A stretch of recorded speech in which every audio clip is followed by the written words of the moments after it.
214 রানের ইনিংসে একজন বোলার 7 ইকোনমিতে বোলিং করেছেন। শরীফুল ইসলামের কথা বলছি। আমি বলবো যে দুর্দান্ত বোলিং তিনি করেছেন।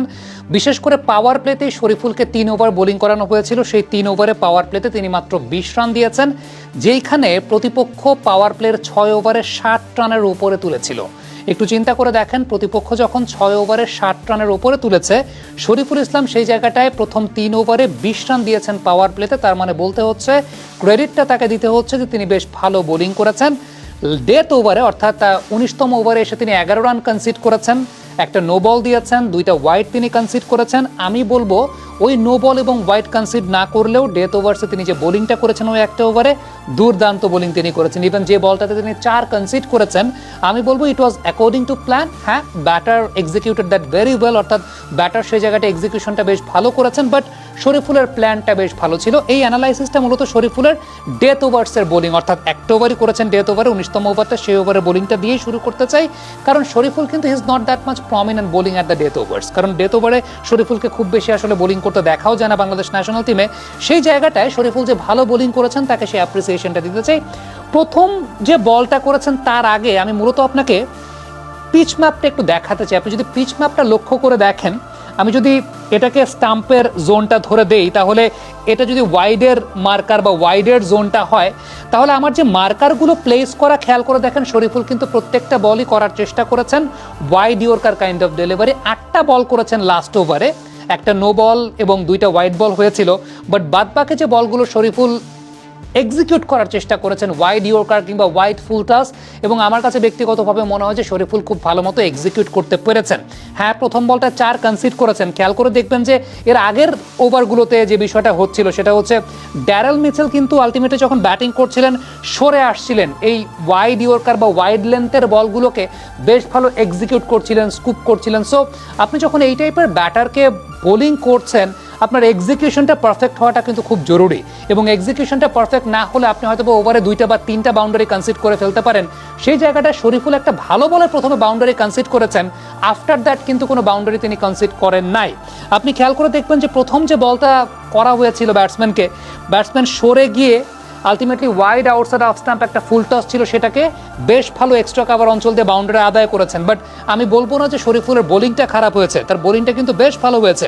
এরপরে যে বলটা নো বল কনসিড করেছেন সেটাও কিন্তু ওয়াইড লাইনেই বল করা, বাট খানিকটা ব্যাক অফ দ্য লেন্থে, অর্থাৎ অফ স্ট্যাম্প করিডোরে ব্যাক অফ দ্য লেন্থে সেখান থেকে বেরিয়ে গেছে। আনফর্চুনেটলি সেই বলটা নো বল হয়েছে। আফটার দ্যাট 2টা বল শরীফুল ব্যাক টু ব্যাক চেষ্টা করেছেন ওয়াইড ইয়র্কার করার জন্য, বাট সেটা অনেক বেশি মাত্রায় ওয়াইডার হয়ে গেছে। সেটা হতেই পারে, ওয়ার্ল্ডের যে কোনো বোলারের ক্ষেত্রে সেটা হতে পারে যে ডেথ ওভার্সে যখন তিনি চেষ্টা করছেন যে ব্যাটসম্যানের রিচে বল দেবেন না, very much beyond the reach তিনি বোলিং করবেন, তখন সেই সময়টা কন্ট্রোল হারিয়ে 2টা ওয়াইড কনসিড করেছেন। ডেফিনেটলি এগুলোকে রেকটিফাই করার বা উন্নতির অনেক জায়গা আছে, বাট আমি বলবো যে এই ম্যাচের কনটেক্সট অনুযায়ী শরীফুলের এক্সিকিউশনটা it was very good apart from those 2 wide deliveries. একটা নো বল করেছেন, আবারও বলি পার্ট অফ দ্য গেম, সেগুলো হয়ে যেতে পারে, কিন্তু এই যে তার পিচ ম্যাপের যে জায়গাটা দেখছেন, ইভেন আমি যদি লেন্থ কিংবা ব্যাক অফ দ্য লেন্থের শর্ট লেন্থের ওই জোনগুলো আপনাদেরকে দেখাই, তার মানে he was very much stuck on to his plan, অর্থাৎ তিনি তার প্ল্যানের মধ্যে অনেক বেশি মাত্রায় ছিলেন এবং সেই প্ল্যান এক্সিকিউট করার চেষ্টা করেছেন। বেশ ভালো মতো বোলিং করে গেছেন, এবং আমার কাছে ব্যক্তিগতভাবে মনে হয় যে হি ওয়াজ ভেরি মাচ ডিসিপ্লিনড, এবং তার সেই ডিসিপ্লিনের জায়গাটা কিন্তু আপনি যদি পাওয়ার প্লেতে শরীফুলের বোলিংটা লক্ষ্য করে দেখেন, তাহলেই খুব ভালো মতো বুঝতে পারবেন যে কেন আমি বলছি যে শরীফুল অনেক বেশি মাত্রায় ডিসিপ্লিন ছিলেন। কারণ 5+ স্টার রেটিং প্রাপ্ত দেশের সর্বোচ্চ বিদ্যুৎ সাশ্রয়ী ও eco friendly Walton AC, Walton air conditioner, smart comfort এখন নেক্সট লেভেলে।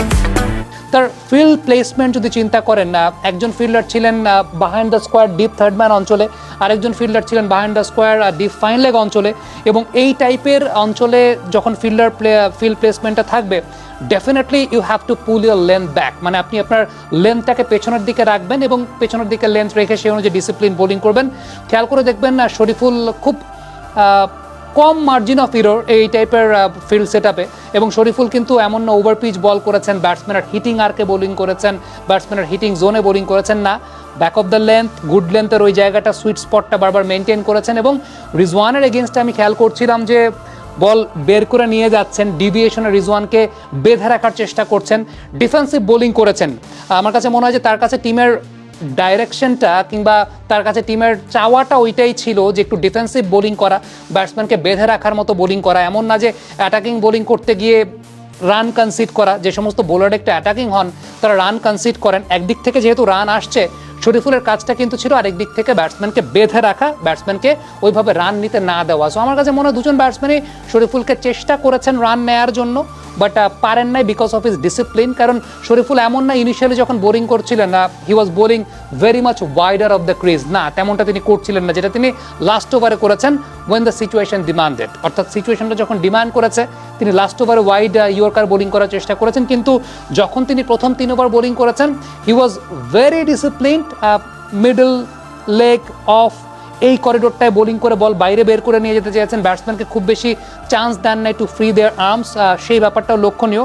তবে আমার কাছে মনে হয় যে against Mohammad Rizwan he could have bin more proactive, he could have bin more attacking. কারণ রিজওয়ানকে ওভার দ্য উইকেটে বোলিং করেছেন এবং বল বাইরে বের করে নিয়ে যাওয়ার চেষ্টা করেছেন। অ্যাবাউট রিজওয়ান যেটা আমরা জানি, অ্যানালাইসিস যেটা বলে যে রিজওয়ান কিন্তু ওই সমস্ত বলে খুব ভালনারেবল যে বলগুলো তার as a right handed batter over the wicket corridor থেকে ওই অ্যাঙ্গেল থেকে আসছে এবং when the ball is nipping back towards Mohammad Rizwan, এই টাইপের বলের এগেনস্টে রিজওয়ানের এলবিডব্লিউ এবং বোল্ট হওয়ার একটা অনেক ধরনের পসিবিলিটি থাকে। সেটা কিন্তু আমরা বাংলাদেশের মাটিতেও দেখতে পেয়েছিলাম।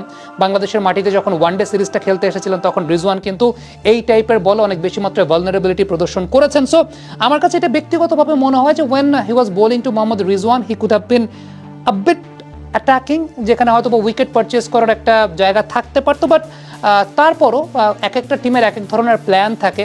Maybe the instruction was different, তার জন্য ইনস্ট্রাকশনটা ছিল যে একটু ডিফেন্সিভ নেচারে বোলিং করে যাওয়া, এবং আমার কাছে মনে হয় যে তিনি একদম রাইট সার্ভিসটাই দিয়েছেন এবং রাইট কাজটাই করেছেন। কারণ প্রথম 3 ওভারে আপনি একটু চিন্তা করে দেখেন যে হি কনসিডার্ড অনলি 20 রানস, এবং এই 20 রানস যদি আসলে আরেকটু বেশি হতো, এই 20 রানস যদি 30-40 রান হয়ে যেত, তাহলে কিন্তু ব্যাপারটা হয়তো বা বোলিং টিমের জন্য আরও অনেক বেশি মাত্রায় ডিফিকাল্ট হয়ে যেতে পারতো, তাই না? ডেফিনেটলি সেই জায়গাটায় হয়তো বা তারা বেটার পারফর্ম করতে পারতেন না বা আর একটু কমপ্লিকেটেড হয়ে যেত।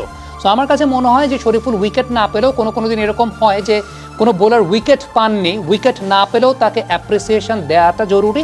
কারণ ক্রিকেটের কনটেক্সটের জায়গা থেকে আপনি যখন চিন্তা করবেন, ডেফিনেটলি এই ম্যাচে শরীফুল ইসলামের বোলিংটা কিন্তু একটা ইম্প্যাক্ট বোলিং ছিল। কমেন্ট বক্সে আপনাদের মন্তব্য মতামত জানতে চাই।